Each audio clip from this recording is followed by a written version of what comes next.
Hey everybody, this is Christian of Collective Podcast. Of course it's of Collective Podcast. That's what you're listening to, Collective Podcast. But I'm here. I'm all alone. I gave Jerry the week off to get things together for Christmas and New Year's and whatnot. We'll all be celebrating New Year's at Jerry's house. Going to ring in the new year. Jerry's Square. I'm going to put all the podcasting equipment away. We're going to have a great time. But here we are to another episode of Collective Podcast, episode 20. Like I said, it's just me. And so today, there's no guests. And as an extra treat, you're not going to hear me talk for an hour about a topic. We're doing a podcast best of 2018. So what does that entail? So it's a best of 2018 episode. Just like those old 90s sitcoms where they had a clip show, this is basically the equivalent of a clip show. So we're going to have a whole bunch of clips from different guests that we had, different topics, and just best of episodes that I feel are, you could show this to anybody and you'll be able to figure out what this podcast is about and get people hooked on it. And as always, hit that subscribe button if you're watching us on YouTube. Hit that bell so you know exactly when we're dropping episodes, and subscribe to the array of podcasting apps that you're listening to us to. Especially you hear the sponsors for Pocket Cast and Anchor. Just hit that subscribe button and you'll hear us 24/7 if you want to. So the first clip that we're going to be dropping is the legendary, the always funny Craig Loydgren. And Craig was on the podcast. He was one of our very first string of guests when we converted over to interviews and guests right after we established a podcast, which was earlier this year. And he's always great. We definitely want to have him back on. But here's a clip from the Craig Loydgren episode where he's just talking about stand-up life, his Netflix special that's coming out, or hopefully comes out soon. Just talking about different things that me and Jerry and him have in common. He makes a funny joke about how me and Jerry look like two comedy acts. Well, you'll hear it, but here it is, the clip from Craig Loydgren. Don't you find wheelhouse to be one of those very cringy professional words that everyone uses, and you kind of look at them like, this is so like 1985? Right, well, 85 was a good year for me, so I had hair in 1985, and I smiled, and I was happy, and I was a teenager, and I was skinny, and now look at me. I'm this bumbling mess before you this evening. The word wheelhouse doesn't bother me. It's the words "not my" in front of it. Yeah, that's the ones. Because as soon as you hear that, you know wheelhouse is coming. Exactly. But you already got like the stank eye with the, well, this is not my wheelhouse. You're like, you could read it through the email. Yeah, and I tell you, I've heard that particular expression. It's just a common expression in the biz, but I heard it like 4 times from like 4 different people. No lie. Since I've been trying to sell my special, and I was just like, man, can someone else use? You are right. Like, can you use another word? Exactly. Now in the comedy business? I'm curious to hear like from bookers. Cockpit. How's that? There's a great. Not my cockpit. Not my cockpit. Nice. That's the new hashtag for Collective Podcast. There you go. Right. No, the cockpit, not wheelhouse. So I just like saying cockpit. For 40 minutes straight. Periodically throughout the rest of this podcast, you will hear cockpit. That's how it's done. So when we were so when it comes to like the comedy world and stuff like that, I'm curious to know like what are some other terms that you hear all the time from like promoters and stuff like that, whether it's on a good or bad basis, but it still kind of has that cringe effect. Well, you know what, New York, when you go like to the city, there's guys, you want people to be honest with you. Mm-hmm. And in the city, a lot of times, most of the guys are honest. They might be brutally honest, but they're honest with you, like club owners and stuff. But that's the way. You don't learn from people kissing your ass and patting you in the back. The whole participation trophy doesn't teach real world life. So, but being told that come back in 6 months because you suck or whatever, that's definitely going to wake you up. And or you get all pissy and you go home and think the guy's a dick, or you listen to him because he knows comedy. But not all of them know comedy. what do I hear? I don't know. You get a lot of smiles and handshakes, and then you never hear back from people. Like the good sportsmanship stuff. Yeah, but in the city, where I was going with the city thing is the city sometimes they won't do that. They'll be like, yeah, you just come back in 6 months. You're not good enough, or a year, or whatever, or like to other people if they're looking at that, or you're not fit for I don't like your style of comedy for my club. Even though it's like who's your style of comedy? The patrons that are coming in because you don't. Exactly. Because I've had that problem with a few other club owners. There's one in particular, I'm not going to name him or his club or anything, and we just got off to a bad start, and not off to a bad start, we got off to a good start, and then a couple of months down the road, I made fun of him from the stage, and that was the last time I stepped foot in his club, and that was like 2006. Oh, boy. So 12 years later, I'm still forbidden to touch anything that he has his name on. So it just shows you what happens. You got to just be careful. Was there ever a time in like the club where you've had to follow somebody that was either really good or really terrible? Both. And Absolutely. Like you knew the crowd was like really I don't want to say mad, but really just like either exhausted from laughing so much, or like the guy was terrible behind you, where you were just like, oh. Oh yeah, well we had it wasn't just a couple of weeks ago. I had a horrible show. Oh yeah, with a group of really good comics, man. The crowd. We were down in Atlantic City, which was a terrible night. The people were just over. Some of them were really drunk. It was a hot day. The air wasn't working not in the club, in the whole casino. They were having air conditioning issues like 2 weeks ago, and people were just kind of. It's really hard to like. You got them to laugh, and then they would stop right away. And some pretty powerful guys went up, and they were just eating shit one after the other. And then I went up and I do what I always do. I just go off. I'm an animal. I give it 150%, and I kind of semi won them over for what I did. That night especially, like the other guys, like why? I was like, because I don't know how to do it any other way. Exactly. Like really, But we eventually won them over. Me and like Buddha, but all the other guys that were there were good comics. It just shit happens. I've been in the city now. When I first started comedy, I'm 18 years. This August is 18 years I'm doing stand up. When I first started, I'll never forget. I was so afraid of my lousy 5 minutes. You guys know when you start comedy, they tell you write 5 minutes, and then you go and you do bringer shows, which means you have to bring 3, 4, or 5 people that pay full price to get your 5 minutes on stage. Then after you do a few bringer shows, you do all the open mic nights. And then if you get lucky, you get to a club that likes you and sees your potential, and they start letting you bark for them or sell tickets on the street for stage time. And you go out and you're that guy in the corner, hey, comedy show tonight, on 42nd Yeah. I was up on 50th between 8th and 9th. There you go. Yeah, and I had a lot of fun with it, but I did it for years. I did it for 3 different clubs, and you're about to, hey, comedy show, and you'd make like $4 or $5 a ticket. So if you sold 8 or 10 tickets, you made $50, and you got your stage time. And if it's 2 shows, 50-50. Yeah, and right, yeah. I was up there when I watched the guy go down to like $2 a ticket to the newbies. I know. And he was just like, hey, you guys, you the old timers, like whoever's doing this, you get the old deal, but the new guys are getting less. It's like, wow, that sucks. It's like the starving artist. Yeah, because you go out and do 2 or 3 shows in a night, you'd run out. You'd sell, you come back in, you do your set, you'd run right back out for the next show. Oh, yeah. And you can make, if you hustle on a good night, you make $100, $150. If you're really good, I probably only made like 80. I was pretty good, but then once I made enough and I paid my gas and tolls, I was like, I don't want to do this anymore. I want to go back and be a comic. I don't want to be this guy on the street. It's like your 20 years of sanitation now. Right, but yeah, I was 5 minutes, and I'm sitting there, I'm in a New York Comedy Club. Buddy Flip used to run an open mic in there. Really funny guy, been around a long time, great comic. And it wasn't open mic, it was a bringer show. And I was in the back, and my wife was there, and my buddy Lou from my old job was there, and that was it. I had 2 people, so I threw like another $30 to like fill in the quota of what I was supposed to have to get my stage time. And the comics that went up that night, like that I looked on later to realize, like, because what they do is they always pepper in, like I did it for a while after I got more seasoned and doing my thing. I would be the guy getting paid $40 or $50 to go do 10 minits for this open, the bringer show or whatever, and but the first guy that came in, I didn't even pay attention, was Mitch Hedberg. Now, if you guys know who Mitch Hedberg is, Mitch Hedberg was an amazing comic who died of an overdose 10 years ago already, probably. He was the guy with like soup, like the guy he talked, he had the long hair. He did shit like Bigfoot, why is every picture of Bigfoot blurry?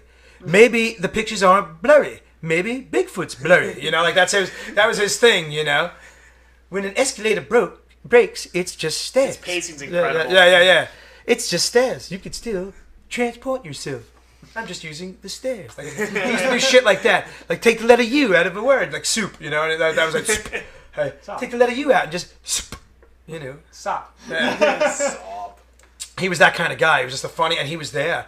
And like my wife and my buddy watched him, and I'm in the back pacing, reading over my 5 minutes of notes because they had to be perfect, And another one that everybody got to enjoy that I didn't, although I met him a few more times after, was Patrice O'Neill. Oh, wow. Yeah, but that's when I started 2001. Those guys already had names for themselves. They were already doing things and stuff. But they would be the guys coming in, like Joe DeVito, who was a couple of years ahead of me, but had a lot more like fame. And I'm still friendly with Joe, and he's alive. The other two guys are dead.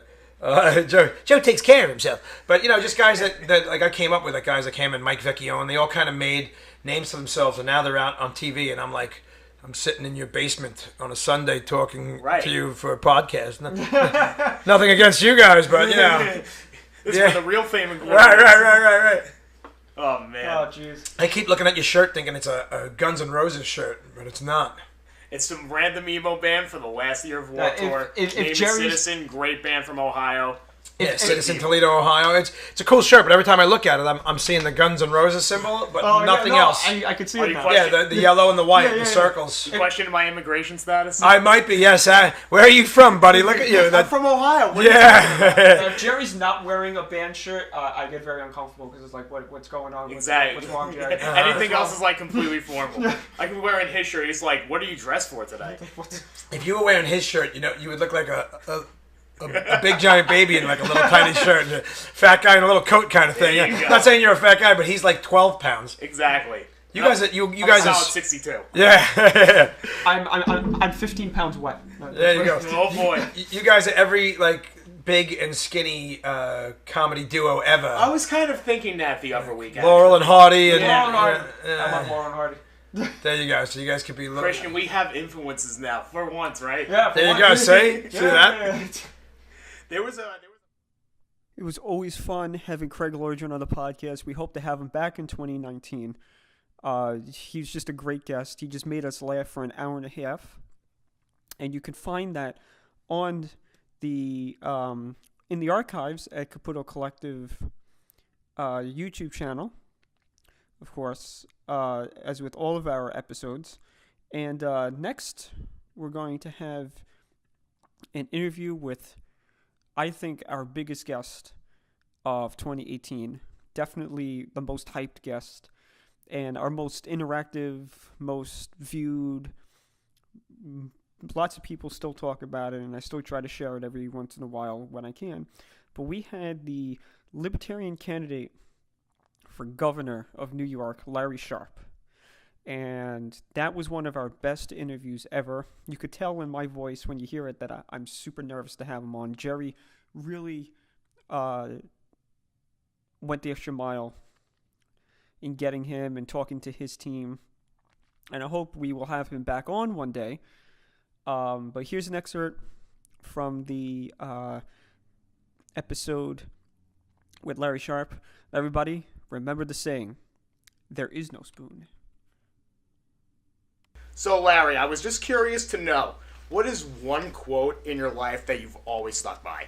There's a lot of them. There really are. But I think one of the biggest ones is always the Gandhi quote, be the change you want in the world. Right. That's a big one for me. But then there's another one that's kind of funny too, which is an odd one from The Matrix. And that is, there is no spoon. There you go. Do you remember that one? Right? Yes, 100%. Right? The kid is bending the spoon. For those of you who don't know listening, the kid's bending a spoon. And the Matrix, of course, nothing actually exists. Right? So Yeah. it's all just a facade. So the kid says to Keanu Reeves, the main character, he says, when bending the spoon, there's one truth you have to always remember. And he goes, what's that? He goes, there is no spoon. Very intriguing. Yes, which tells me that, remember something, most of this is a facade. Yeah. Right? So I Wow. like that one too. So there's a couple quotes I like, but those two are good ones. Now, in the follow-up to that, how has that kind of directed you to where you are today? I don't know what that means. Sure. So, in terms of, like, with a quote such as that, like, how has it yes. kind of, like, influenced you in your everyday life? The number one thing is you see that I'm running a campaign that previous libertarians have never run a campaign in New York State like Sure. mine, right? New York State, we've had some decent campaigns, all right? Warren Reddick was one that was a very good campaign, but nothing like this. I mean, this is a campaign where literally I've gone to all 62 counties, every one of them. I've raised $500,000. Astounding. I have a team that is dozens of people. If I count volunteers, hundreds. So we have people who are doing random sine waves, building signs. We have an infrastructure. I mean, we are doing a lot. I wanted, as I said, to be the change, right, that I want to see in the world. I want libertarians, and to be forward, all third parties also, right? Obviously, I'm biased. I'm a libertarian. I want my party to do well. Of course. But I also want all third parties to do well, because third parties are the way of making actual change, right? The left-right paradigm simply doesn't work. We just hate each other. Nothing changes. So I want them to realize it's not good enough to just go, I'm going to run for office, then go home. If you're going to step up and say, if you're going to get up and say, I'm going to run for office, go run for office. Or don't run. Help someone else. If you're in a position where you can run, please run. If you're not in a position to run, then help someone. Everyone's in a position to help in some way, shape, or form, right? Even if you're struggling, you can at least be a keyboard warrior, right? You can help. Everyone can help in some way. So if you can run. If you can't run, help. Hey, with his setup, he's definitely known to be the keyboard warrior. There we go. I like it. Very good. So, like, you mentioned third party. So, Sure. there's a lot of stigma about third parties. Sure. I'm a third party libertarian. There we go. I hope I have you vote then. Oh, yeah, definitely. Yeah. There we go. I want to hear it. Good. All right. See, 1.5 million more and I win. That's all it takes. So, I know there's a lot of stigma with that. Oh, you vote for third party, you split the vote or whatever. I explained to people why that stigma should not even be... People shouldn't even be saying it's silly for several reasons. Number one, you're not splitting a vote because a lot of people who are coming to third parties are those who don't vote.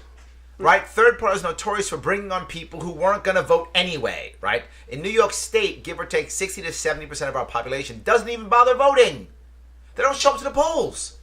So ridiculous. Yeah, so how in the world am I splitting a vote when these people weren't going to vote anyway? That's number one. But the second thing is, let's say it's true and you're splitting a vote. I have an idea. How about have a better candidate? How about have a better candidate with better ideas and stop fighting the left-right paradigm of, he's more evil than me, and instead show some people a reason to vote. We're voting for the lesser of two evils, which means we still get evil.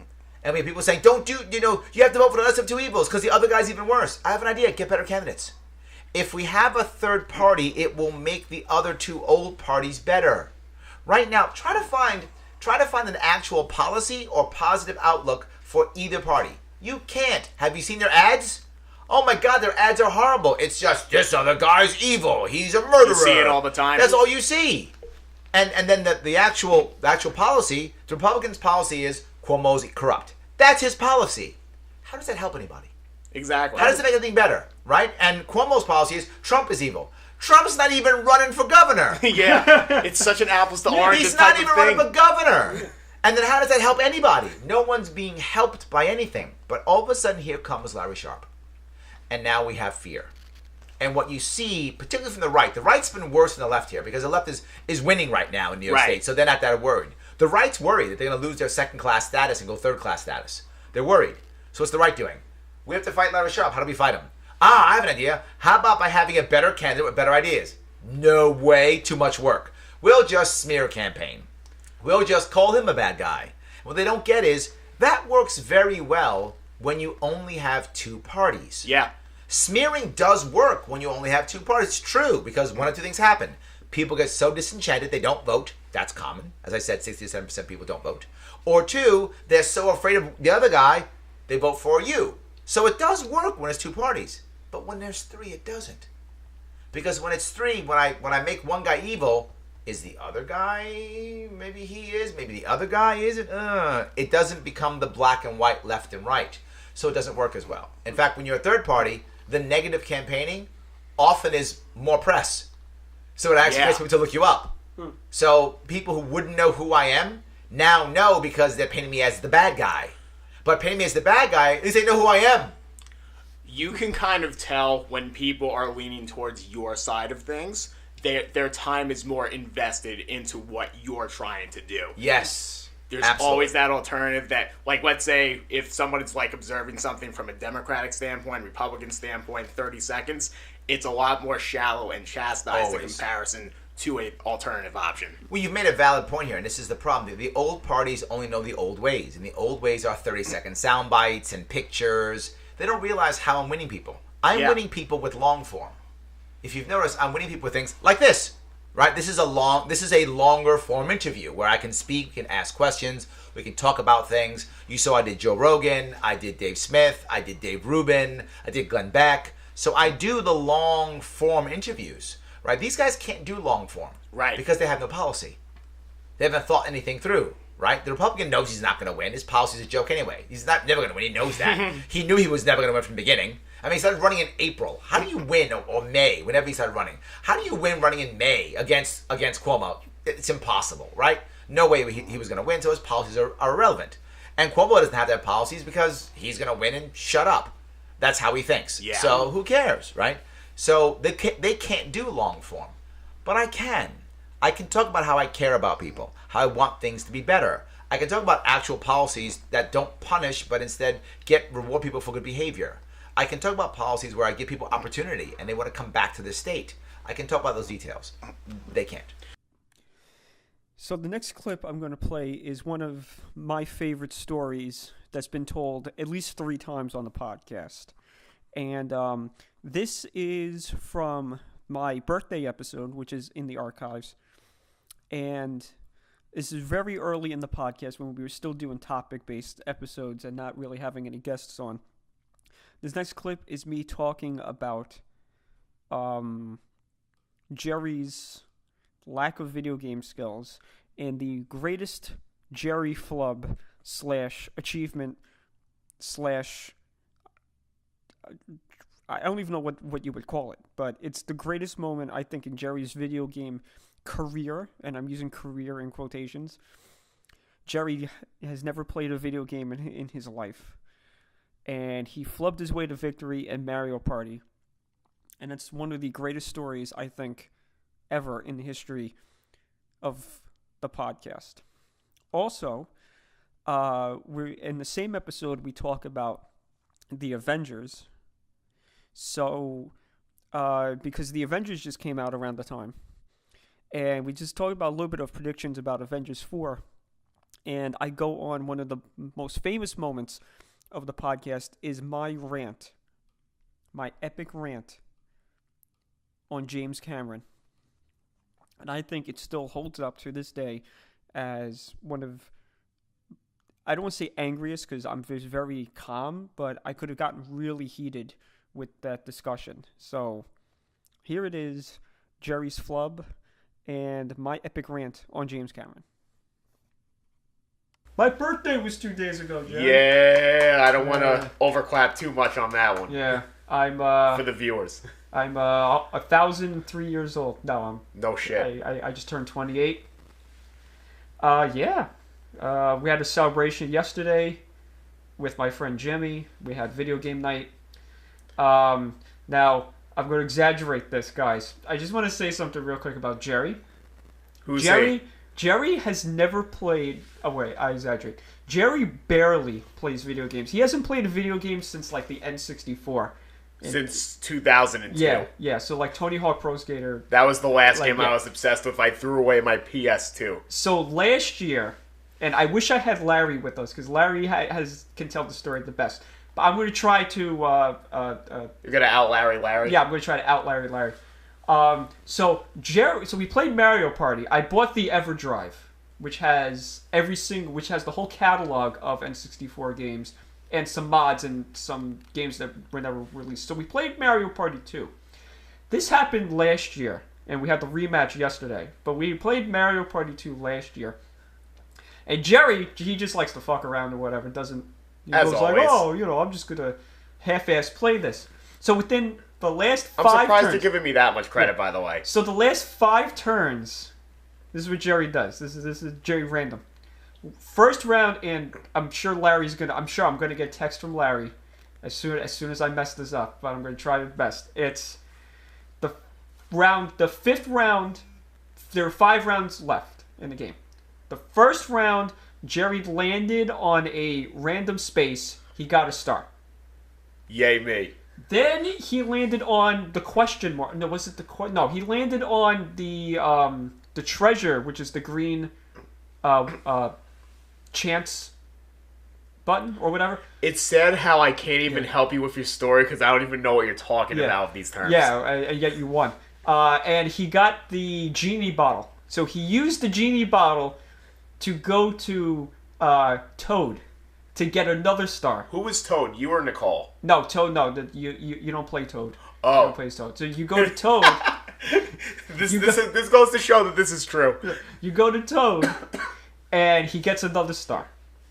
Then he lands on Boo, the ghost, and he steals another star. That's not the best part about this. This is the a best part hero's about journey, guys. We run it. The game is over with, and Toad is giving out all the stars at the end, all the bonus stars. And Jerry gets the another star for something else, and he gets another star. So Jerry wins last year out of sheer dumb luck. Very big emphasis on dumb, by the way. Yeah. Now, yesterday, it looked like Jerry was going to make a repeat performance. For like the first half of it. For like the first 15 and rounds. Again, I have no idea what I'm doing. So Jerry, so we play Space Zone. If anybody played Mario Party 2, we play Space Zone. So Jerry lands in the center of the map, causing a laser to shoot out, and everybody except him is in its crosshairs. Everybody loses their coins. Except for Jerry. And then Jerry lands on Toad and gets a star. Then he switches spaces with somebody, well, I think with Nicole. Yes, and she was so mad, by the way. And then he gets another star. And you hear our friend Max in the background laughing. And he's like, yeah, you gotta go, Jerry, go, Jerry. He's cheering. And we're all I felt like up with Rudy. Jerry. Finally, at the end of it, Jerry lost, but it was quite the a series of events. Series of unfortunate events. But we had a great time What, yesterday. that I didn't win again? Oh, yeah. But we had a great time yesterday with the video game night. Jimmy's birthday, my birthday, we're like a day apart. It's my birthday every day. Jerry's birthday's every day. Yeah. But speaking of Avengers, Avengers 4, this is according to Kevin Feige. He said Avengers 4 is likely to be the end of the Avengers movies as we know it for now. For now. As in, like, there's going to be no more... Don't you feel like everything's open-ended with them? No, as in, like, not the movies itself. It means, like, the Avengers brand. As in, like, you won't see, like, Avengers. Right. You'll see the other superheroes, but for this... For the time being, it probably... won't be anymore, and I'm trying to pull the article up, but it's not cooperating with me. Of course, he's keeping it open-ended. Yeah, comic book. No, but he said something like to the line to the line that's we had a thread of stories with these past 10 years, and you're separating it into two separate things where it was everything before Avengers 4 and everything after Avengers 4. So, with a lot of contracts coming up and everything. Oh, he's taking his headphones off for this one. Yeah. It's getting real. Yeah, no, I was, with everybody's contract coming up, Chris Hemsworth, who plays Thor, Chris Evans, Captain America, who has stated that he doesn't want to play Captain America anymore. Not that he doesn't like the character, it's just he's been playing it for 10 years. And he kind of doesn't want to act anymore. He kind of wants to be behind the camera and direct and produce. It's like a grown-up playing the same child, like on a sitcom or something. Oh, yeah. And then Robert Downey Jr., which... the love I have for that man. my man crush. My man crush. If you might have a man crush. I lost my train of thought.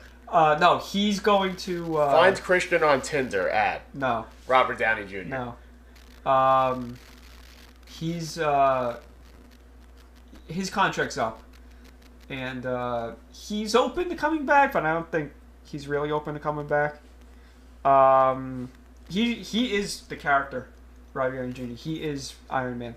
It's definitely safe to say he's the nucleus of making the other characters be who they are. His sarcasm goes a long way in the storyline. If it wasn't for the him, 1.5 movies that I've saw, if it wasn't for him, there would be no Marvel Cinematic Universe. So it's very telling. Wasn't he the first? Like, wasn't his like the 2008 one? Yeah, his was the first. Got it. It was Iron Man, and And then after that, everything else came A to whole pass, new yeah. world. Just think, I just turned 28 a couple days ago, and last week was the 10th anniversary. So like when Iron Man came out, I was 18, or I just turned 18.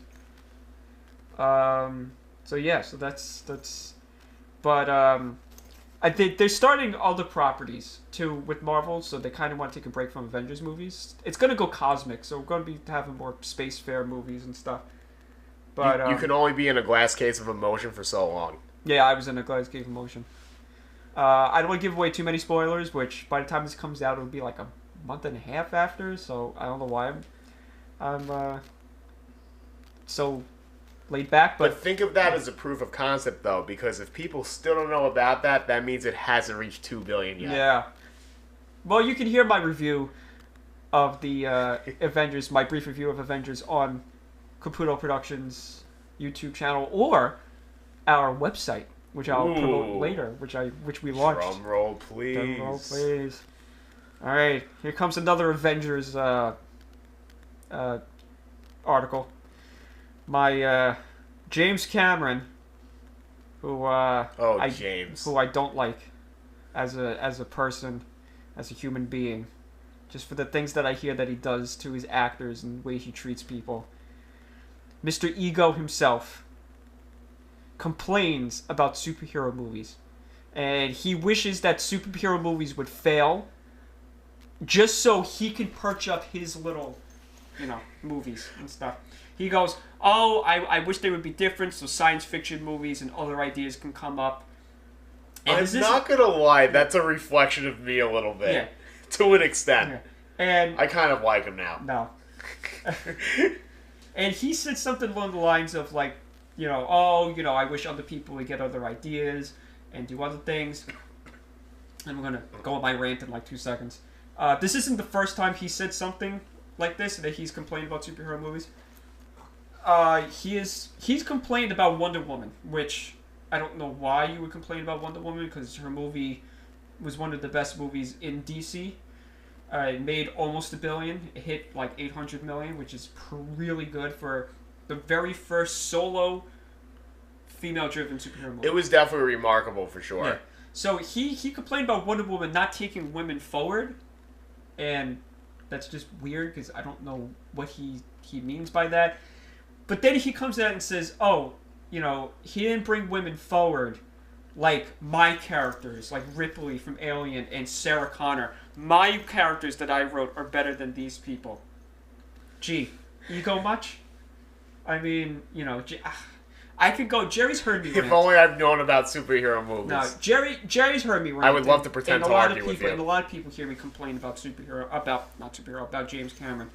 I don't like him because the sheer fact that he sits there and then he bitches and he complains about other people's works. Oh, it's not as good as my work. You haven't made a movie in over 10 years. The last movie you made was Avatar, which is the highest grossing film worldwide, which you cheated. You cheated to get it that high. Oh, yes. I know some of the stories. Yeah, you cheated. It cannot be... Avatar is not the highest gross... In my mind, is not the highest grossing film. Yeah, there was definitely controversy around that. It's... The Force Awakens is the highest grossing film. Why? Because when you keep re-releasing a movie and extending out theatrical releases, it's very easy to hit 2 billion. A typical movie release... It's called promotion. Yeah, a typical movie release is like 2 months, maybe 2.5 months, depending on market and whatever. He kept Titanic out for almost a year in movie theaters. And that was maybe the second movie to hit 1 billion after Jurassic Park. Right. And then it just keeps making... money because they keep re-releasing it. They released it for the 10th anniversary, the 20th anniversary. It's like, enough already. Then Avatar, he kept it out for almost a year too. But Avatar is a little different. I have to give it a little bit of reprieve because typically movies, when they release, they have a dip in the next week in terms of box office. It kind of plateaued up. which because of all like people were looking at it, they're like, oh my god, this is amazing 3D graphics or whatever. It was the first of its kind to do so. Which is why you see the result of it being $2 billion. 2.7 billion. Oh wow. Yeah, and I'm sure he's going to keep releasing it, and it's going to hit $3 billion, and just it's going to get ridiculous. But as far as I'm concerned, Force Awakens is the highest grossing box office movie ever, because it hit it in its first run all by itself. No re-releases. Speaks volumes. No extensions. And it's the highest domestic. It beat Avatar. It's the highest worldwide. It beat Avatar. It didn't beat Avatar worldwide, but I'm sure. Whatever. I'm sure when they release it. Yeah, I'm sure. But the thing is with James Cameron, he's notorious for mistreating actors. For example, I forget which movie it was. Might have been The Abyss. He almost drowned Ed Harris. He was underwater and he was drowning. Talk about bleeding your blood. Yeah, and he comes up and he goes, if you don't get the F back in there, you're fired. As Ed Harris is choking on water. Of course. He fired his DP, I think it was his DP, on Aliens, because the DP had a different vision of lighting that he wanted. Right. And he got and the only reason why the DP didn't get fired was because his whole crew threatened to walk out on him. He's got a hot temper. How old is he now? James Cameron's got to be in the 60s. Oh wow. Yeah. So it's like he's got a temper on him. If things don't go his way, he's like a child. He's a child. He's a man-child. It's a shame when talent just takes that advantage over you. And for him to complain about, I'm sick of all these sequels, I'm sick of all these movies, I'm sick of all these superhero movies, I want to look him straight in the face and be like, dude, you're not talking about one Avatar sequel, not 2 Avatar sequels, not 3. You're not even 4. You're talking about making 5 Avatar sequels. And Jerry, I didn't know 5. Yeah, I bet you 5, 6, 7 years from now, when those 5 comes out, if they ever, because he keeps pushing them back, we're going to be hearing him complaining about these Marvel movies. DC, they're not as good as my movies. My movies actually have like social, connotation to them and whatever. And look at me, and I'm so great. No, you have 2 of the highest grossing films. Doesn't make you the greatest filmmaker ever. It's a 2-hit wonder for the music industry. You know who the greatest filmmaker is? Steven Spielberg. He's the greatest filmmaker ever. He's hit every genre. He's the Jeter of filmmaking. He's hit every genre except superhero movies. And guess what? He's making a superhero movie. Yeah. Yeah, for DC. So, yeah. So, as far as I'm concerned, Spielberg's the greatest filmmaker ever. Not you, James Cameron. Get off of your perch. Get off of your perch. Take aside your ego. Twitter fingers turn to trigger fingers. Yes. And just realize that you're not hot shit. Okay, and until you make another movie, shut up. Yes, Jerry. Trigger fingers. What the hell did he say? Trigger fingers do lead to Twitter fingers, or however he said it. But that was my rant. I still stand by that rant today. And since they've announced that they finished production of the Avatar movies, well, we'll see how they hold up, and we see if they make the achievement that he claims that he does. And he claims that they're going to be bigger and better than Star Wars and the Avengers movies. I doubt it. I highly doubt it. But before I get into another rant on James Cameron, we're going to go to one of the other early episodes of the podcast, our E3 extravaganza. This was from our E3 episode when we were recapping E3. We had our guest, John Gregorio, our friend, on, and he is a big Nintendo fanboy and just knowledgeable of everything. So in this next clip, we're going to talk about a game that just recently came out that everyone, I'm sure, is playing right now, and that's Super Smash Bros. So we're going to get into in-depth of the announcement, the characters, and just the hype behind E3 with John Gregorio and Smash Bros. But we're going to talk about the big Nintendo reveal, which took up pretty much all of the Nintendo E3 event. 85% of the entire event. Smash Bros. Yeah, take it away. Super Smash Bros. Ultimate. What was the other one called? It was Smash Bros. Then it was Smash Bros. So Super Smash Bros. For the N64, and then you had Super Smash Bros. Melee, which is like, That was a GameCube. lot of competitive players, like the Holy Grail, can't beat it. Like top of peak of the series. Brawl came out, Super Smash Bros. Brawl for the Wii, and then you just had the so originally titled Super Smash Bros. For the Wii U and the 3DS. And which was cool. It was the first time it was ever portable. And then here we are with the Switch, and now we have Super Smash Bros. Ultimate. So the big thing about this game is, rather than the new players who are coming in, it's really about the fact that all characters who ever appeared on any Super Smash Bros. Game, even if they appeared once or are appearing now in this game. So except for Waluigi. Well, he never appeared. He was always. Well, he was a trophy. He was an assist trophy. Yeah. So I mean, you got players like you got Young Link coming back. You got, yes. Even Pichu's coming back. I don't know who actually wanted him. Snake from Brawl. He was Solid Snake. He appeared in Brawl. He's coming back.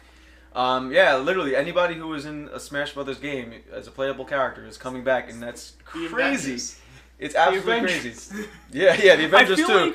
And Goku and Knuckles. No, yeah, I feel like joke. No, I feel like if Nintendo ever got into like the movie industry, which I've been hearing that they want to, and I'm like, I gotta get. Well, they already famous are fast. with the Super Mario. They're making a movie on it. I know. Well, I gotta get famous fast because I gotta make that Zelda movie. Okay. But no, I feel like if they ever had like a cinematic universe, Smash Bros would be like the Avengers. Yeah. No, well, I mean, if you ever played Smash Brothers Brawl on the Wii. Yeah.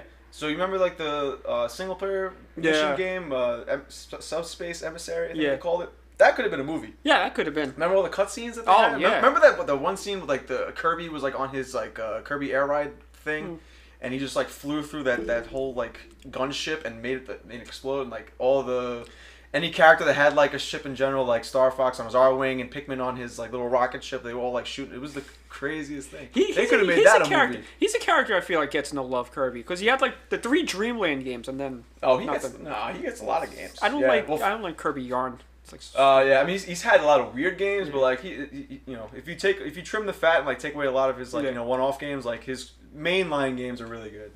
Nothing gets better than the 64 title. Crystal my Shards. God. Amazing. A lot of people like the one that came out on the Switch recently, Star Allies. I played the demo. I wasn't a fan of it. People said play the full game. It's better than the demo. But I was a Dreamland fan. Yeah, I love Crystal Shards just because you can combine powers. Yeah, that was Dreamland 2. Really? When that started, Kirby's Dreamland 2. Really? I didn't know. That's where that started. Yeah. And then 64. Yeah, and fun fact, the person who created Kirby is the same person who created Smash Brothers. Yeah, well, there you go. Yeah, Masahiro Sakurai, God tier. Shigeru Miyamoto. Yeah, no, he is like probably like he's hardcore. Let me tell you something about him. The Masahiro Sakurai, he is he made Kirby when he was like 19. He's like only like he looks 19 now, but he's like in his 40s. He was I heard stories about him that he pours his life into these games, like making them, like to the point where he has like health issues. Like in the Wii U game, he had like he was the one that had cramps. He had to like use like a ball mouse to make the games and everything. But he was like showing off like games to like people like in the presentation. And he had literally 3 GameCube controllers in front of him, and he was playing all 3 of them with his 2 hands at the same time. It was. And people who said that watched it said it was insane. And so he knows what he's doing with game design. And I mean he loves. He loves this series. He loves the franchises that he brings into it. He makes, you couldn't find a better fanboy because that's what he is. He's a fanboy. That's exactly what this type of game needs. I feel like you gotta be when it comes to certain things. Yeah, but you he gets every detail down. Yeah. Like like the history behind like the animations and the moves and the voices and like the dialogue and everything. Just the way that each character fights and because he tries to get like each character's like how they play in their own games. Like he wants to bring that to Smash Brothers, and he does a very good job at it. He's and I personally feel like after this game, this might be his last game, like Smash Brothers game that he works on, because like I feel like this is like, okay, screw this, I'm giving you guys everybody, I'm calling Smash Brothers Ultimate, don't complain, I'm done. Like that's it. That's it. Yeah, no, but he obviously he loves his work though. But if he retires after this, I mean it's well earned. No. It's and a lot of like all the characters are coming back. I saw like a whole ton of like old stages too that they're bringing back. Like the Pokemon one Stadium. well, not Pokemon Stadium stage. I'm sure that's coming back. The Silph Co stage from N64. Oh, with the, wow. remember that? That's, with the Pokemon coming out of the building and that's everything. the rooftop, right? Yeah. That's coming back. Like a lot of like classic. Rooftop party. Oh, rooftop. Yeah, a lot of classic stages like that are coming back, and there's a few newcomers. I'll save the biggest newcomer for last. We got Daisy from Mario, which I mean, hey, why not? She's like a clone character, which. Well, she was from Super Mario Land. Yeah, she actually had like a mainline game. Yeah. Fine. I always just saw her as like like she's a side character that you have in like Mario Party and tennis. Well, she's Luigi's girlfriend. Yeah, but you put her in, but you didn't put in Waluigi. Like, come on, man. Yeah. Like, but no, but she, like, so like. Luigi's the third wheel.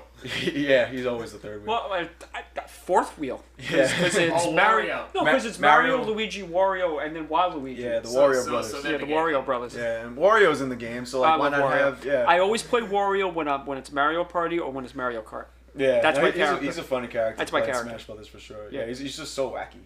But the thing is with him, he has his WarioWare series, so that's what they model him after. In that. Yeah. When It's they went fun. to They're fun. WarioWare, I was like, give me a mainline game. Don't. No, well they did. They came. Well, Wario Land Shake It came out for the Wii, which was a weird. I never played it. It was weird. It looked cool. It was like a moving cartoon type of game. Wario Land 2 is still my favorite. That was on the Game Boy. They should come out with Wario Land. Yeah. I'm not against that. Yeah. But so they came out with Daisy, and they for the first time they acknowledged having clone characters. So a clone characters, for those who don't know, like it's a character that you have like one character, and then like they make another one that fights almost just like that character. It's basically it's just a reshading. Right. much. Yeah. It's Like like almost, change the hair. it's like a glorified reskin where like they look and act a lot like the character, but they have different like stats, in, in terms of like weight and attack power, like how they defend themselves, how far they fly when they get hit, all that, and like how their attacks come out. But so like they call them, I think, Echo characters now, and so Daisy's an Echo character of Peach, so she still like has like most of her attacks with like little tweaks here and there. So they got her.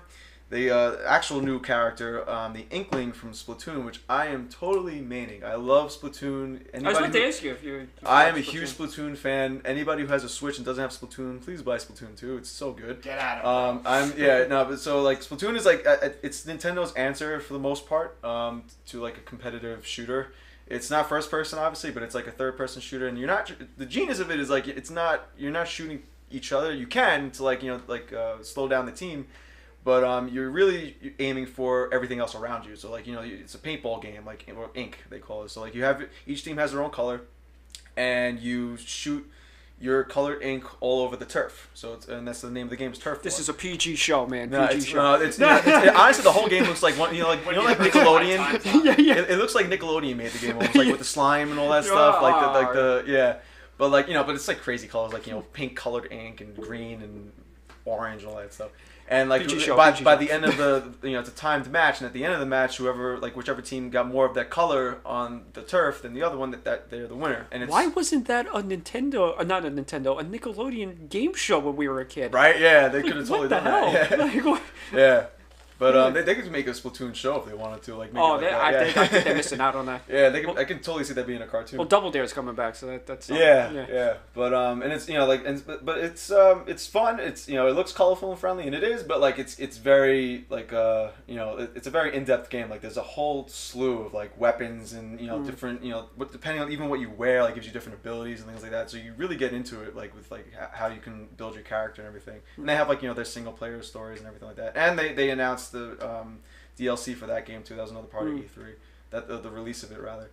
And so it's a huge game in Japan. Like it's like almost like a cultural phenomenon there. Very popular here. I could see that. People were hoping that the Inkling, that's what the names of the little characters are called, would make it to Smash, and sure enough they did. I'm so excited. And they were showing off the movesets for that, so they're sticking pretty true to how they play in like the Splatoon games. So that's that. And then the final reveal after because there was a whole presentation of like how each character is like coming back or how they're different. Save the best for last. They showed this trailer. It was Samus and Mario and Mega Man behind her. They're just going through this dark sci-fi corridor, and it's quiet. And then as they're walking, like, boom, Mega Man gets hit. He gets killed by something shadowy, like a tail going through his his chest, which was really morbid. There was like a silhouette image of that. And then the same thing happens to Mario, that you see him like his hat, like he loses Oh his my hat God. and he gets like taken out by the throat, and like it's a Oh my silhouette. God. It's like very it's kind of they legit like get killed in that scene. But and then you see Samus, like she hears it behind her, she closes her eyes, she has this look on her face like there's only one person or dragon rather that I know that that is probably here right now. She turns around, you see Mario's hat just lying on the ground, and then it's like a Jurassic Park moment, like just stomping, you see Mario's hat shake, and then bam, through the floor comes Ridley, and he's a playable character. he is a playable character. How the That hell was is that like gonna honestly work? like Xbox had all the other companies had like game announcements. I feel like Nintendo just made the Megaton character announcement. That's all they needed to say was that Ridley was in the game. So Ridley is like, anybody who doesn't play Metroid, that's the game that he's from. It's basically like the Bowser of the Metroid series for the most part. It's had a lot of villains, but Ridley is definitely the most significant one. Always involved in most of the games, and from a villain standpoint. People have always wanted him in the game. Like Bowser, came to the game. You got Ganondorf playing in Smash Bros. So like, even King Dedede from Kirby, like the penguin guy with the hammer. Yeah, the Ganondorf is getting a skin from Ocarina of Time. Yeah, so he's getting that, and he's getting his pig form. Yeah, so well, his first game in Smash Bros. Game in Melee, he had his Ocarina of Time Yeah, look. well, that was the most And recent. then Twilight Princess came out, so then Brawl and the Wii U game, he had like his Twilight Princess look, which it looked cool. Yeah, but it's Twilight Princess is old Yeah, by his now. cornrows, yeah, Jerry. There you yeah. go. It was just so random. You fight him in Twilight Princess. Like, does he have cornrows? Yeah, It's it was like, really weird. It's very weird. But I mean, Twilight Princess is like old Yeah, news well. by now. Like Ocarina of Time will always remain classic. So that it was a good decision to bring him back to that design. But like I said, Ridley, he looks absolutely brutal. Like he has like these attacks that he grabs people by the throat, drags them on the ground. Like I think he has like a one-hit KO attack I saw at one point that he stabs them with his tail, and that they must feint. like And build up to it that. must be like where you time it, like almost like Jigglypuff's like rest attack, where you time it the right way and you just instant KO. Because there was like the scene where he stabs like Link with his tail. Link just drops to the ground. He doesn't even fly away. He just drops to the ground and he disappears. I was like, wow, that's crazy. So is Ridley going to be like the final boss in like the campaign mode or something? No, well, that's what they made him. Or is it still the hand? So they always try to fashion Ridley into the Smash Brothers games without actually making him a character. Like he was a boss in Brawl. He was like a stage boss in the Wii U game, like on the Metroid stage. Like he would come and wreak havoc and stuff. And they made it where in the Wii U game they made it where even though he's like a stage hazard, they made him like a character that they gave him his own little icon, and you can kill him, and if you did, you get points. But he was never playable until now. And like it's funny too because everybody was like the stigma was always that like Ridley was too big because he's a very big character. But the thing is, he always like kind of fluctuated in size between games. Yeah. And if you play the first Metroid where he first like on the NES, he's tiny. He's big, but like not too much bigger than like Samus. So like I think they brought him to like that sort of scale in the Smash Brothers. So that was a huge reveal. So like that's finally coming to fruition. Years and years of memes are dead. People making memes about him never coming into Smash Brothers. You can stop with that now. And now you can actually focus all those memes onto Waluigi because I think he's next. Got to get him next. But All right, so for our last clip of the episode, we are going to be talking about Black Sun, which is another one of our high-achieving episodes. This was our first test run with the video casting. This was episode, I want to say 3 or 4. You can find that, of course, in the archives on the Caputo Collective YouTube channel. And here we talk about some funny stories about Michael Lee Cook, the location that we were at. We had Ian Eustick with us, who was on the first episode of the podcast, and he's been a recurring guest ever since. And yeah, we're going to talk about Black Sun, some of the funny stories. You're going to hear an embarrassing moment by me. And so I hope you enjoy it, and I'll be back with closing. I have a story, which I'll probably bring it up again when we sit down and we watch it. But it was funny. So Michael, in character the whole time. There's a scene when they were going around the building, right? And he goes, and I tell him, I says, well, we're gonna in the movie magic, we're going to cut when you jump up the fire escape, because it was the governor's house here on Staten Island, and it was a really old built like you would know this, like how what it was like colonial. At So least, what? no, I don't think it was that. I think like 100 years old. 100 something years old. Yeah. Yeah. And they have a modern day fire escape on the side. And I was looking at this thing. I'm like, I don't know. I don't know if you can put a lot of weight on it and it might fall down. And he climbed right up. Yeah, well, I know. So I tell Michael, I says we just jump, and we'll cut away, and then we'll cut to you entering the building through the window. Oh, okay, Chris, no problem. I will do that. So I go in, I talk to my AD, and I'm talking to whoever. I think Michael. I think I was talking to the 2 SWAT team guys. Right. My cousin and my friend Giuseppe, and he turns to the camera guy and he goes, "Okay, I just want you to follow me up the fire escape. Don't listen to Chris. Don't just follow me up the fire escape. I know what I'm doing." So I call action, and they come around the building. I didn't see a thing of this, by the way. And he climbs up the fire escape, and you see my face behind the camera, like, what the, like cursing, like, what are you doing? Oh my God, in my head. And he comes, and he almost slipped. Yeah. He almost slipped. He was on the top I didn't part. know that. He was on the top part Before you have to go onto the before window. you have to go into the window, and he slipped. And I was like, oh, and this is like 2 or 3 stories up. And I'm like, that would've been I know I I'm have to take like 2 or 3 trips for like production stuff, so Yeah. I'm surprised I missed that. yeah. So, and we shot that a couple of times, and every time I think he almost slipped, and I was just You made him do it more than once? yeah. Well, coverage. I I guess was a wreck. I was a When wreck when he did that. someone's like impulsive on an idea like that, they're gonna be persistent enough to keep it going. So What would have happened if that ladder would have just... The lawsuit. Oh, man, yeah. that would've been really But good. No movie. But it's really a testament to like how good Michael is as an actor to like really just sit there and know, because you got to listen to the director, but it's like if you have that feeling of like, I know the director's telling me to do this, but This is better. I feel like this is a little better, right. then you're allowed to do that. That's really good. But for me, I was like, oh my God, what are you doing? What are you doing? Don't climb up the fire escape. And he's like, oh no, Christian, it's fine. I do this all the It's time. like I pet you on the head. And I'm it's like, okay, little and I'm Christian. like, all right. boy. And we came up with a couple of shots on set, like for that sometimes specific that's the scene. best. Yeah, like them looking up, him jumping through. That's the best part of the movie. That was actually a really cool place to film in. Yeah. That Yeah. it just had a vibe about Yeah. it, that place. And the basement Oh, was the another other whole yeah. story. Tell the story about So the basement. We go into the basement and I missed this part, by the way. Oh, You yeah, told me yeah, after. yeah, we went into the basement and it was almost like it was like a cavern of some kind. Like it was There was catacombs. catacombs. There of were some catacombs kind. leading everywhere. Leading everywhere. That's the line on the show in the movie. And on one side, someone had spray painted in red SATA. I'm guessing Yeah, they meant and to we write know, Satan. and we knew what that was. And it was like, oh, this is adding more Oh. realism Oh to the my movie. Another funny story that I just remembered was that we got there, and I'm not big into like ghost stories and stuff. Right. I just think, but like it's Snug Harbor, so it was a lot of sailor stops there, and who you don't know who died there, whatever. But when it's twilight and it's the sun's rising and you have like that little bit of mist going. Mm-hmm. Well, we got there at sunrise, Right. and the crew came and whatever. And we opened up the door, and I didn't realize that Giuseppe, who was one of the extras, Yeah.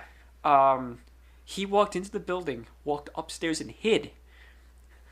He hid. So I open up the door, and I'm walking in, and I'm talking to I think Andrew, who was the DP or the assistant DP, and I was like, and all of a sudden walk in. Giuseppe screams at the top of his lungs like a female screaming. I run out of there. It's haunted. It's haunted. Oh my God. He's coming out laughing, and I was like, "You mother! I dare Didn't you!" someone tell you it was haunted? Who was that? The guy that you... Yeah, no. Oh, it's funny. So when I was negotiating the location, they took us around, and we went to one of the other buildings. Right.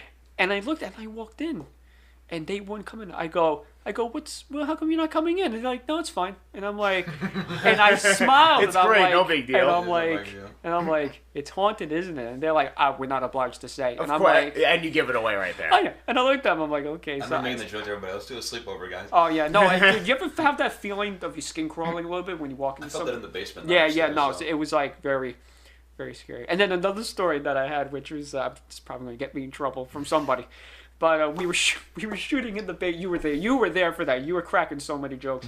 We were in the basement at the scene when Lauren was tied up, and Jerry knows. But wasn't Michael making half the jokes? Oh yeah, Michael was making half the jokes. So we had her all tied up, and he was making all like, should I pick do things it up and first? put them down. No. So to get her in the moment, I was like, oh look, a mouse, and she's like, oh look. And she's tied up the whole time. Oh, she's tied up the whole time. Her legs are tied up, her arms tied up. She couldn't move. Wait, did you really just go, oh, look, a mouse? Like, she was just expecting... Yeah, she was expecting a mouse That to is like run so across. funny. Because I was trying to get her in like that like freaked out mode, and it worked. It worked. So. Oh my God, your hair looks bad. What? No. And I was like, the other room says like Satan on it, and That freaked everybody out. and I think like I'm trying to remember if I whispered to like Joe Calandria.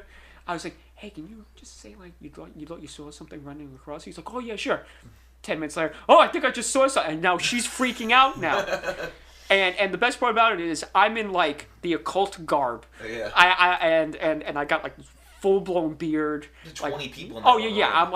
I'm like getting in the moment as Nate is like our other DP was like directing the scene because I was in it, and I'm like, and I'm doing the whole like hand cutting thing, and I'm like mumbling to myself, getting in the moment. And she's freaking out, and she was like, "Oh my God!" To like this went on for like 2 hours, and by the end of it, she was so exhausted from being. I remember that too. She really was like tired she was after everything. freaked She was a out. trooper. Oh, she was such a trooper.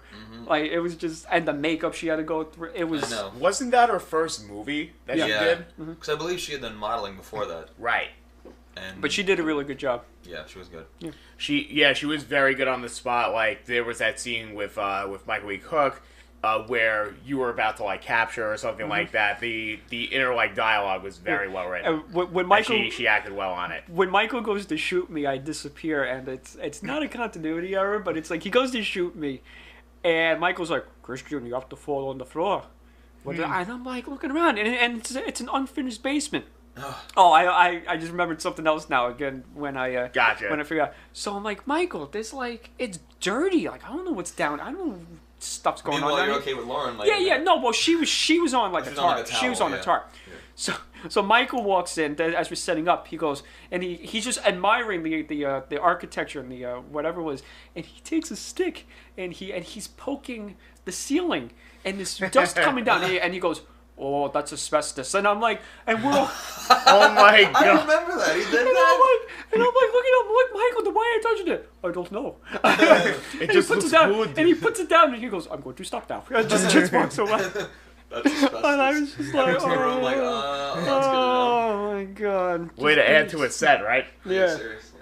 And so that was just one location, Snug Harbor, which was like, oh, and I do have a word of advice for filmmakers that have security, that have people like security watching.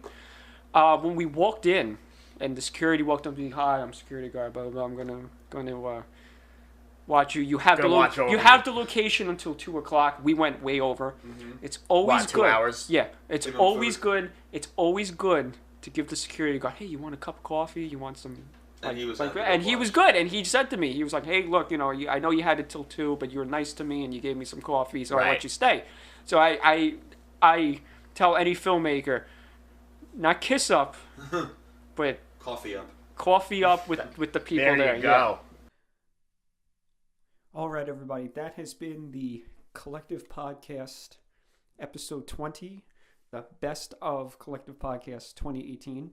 So from everybody here at the Collective Podcast, Caputo Collective, Collective Gaming, all of our great collective brand, I guess, we want to wish you and everybody a Merry Christmas, Happy New Year, and we will be back in 2018. We'll be back in 2019 with more episodes, more guests, more shenanigans between me and Jerry, and updates on everything from the Collective podcast, Collective Gaming. I don't know if you hear that. They're moving stuff around for Christmas. We're setting stuff up for Christmas. I don't know if you hear that moving, but if you don't, just ignore it. If you, once again, find us on Facebook at Collective Podcast. Also, Caputo Collective Productions on Facebook. Twitter, you can find us at Caputo Collective. Instagram, once again, Caputo Collective as well. YouTube, it's Caputo Productions, or just type in Caputo Collective. You'll see the logo on top. Subscribe to us. Hit that subscribe button. Hit the bell. There's banging going on. It's bothering me. So that's basically it, guys. And also, Pocket Cast, Anchor. Listen to us on there. Listen to us on all of the great devices that we have the episodes on. So there you go. This is Christian. Before I start rambling like I do at the end of every podcast, Merry Christmas, Happy New Year. Hope everybody gets everything that they want for Christmas and more. And let's see 2019 be the best year to date.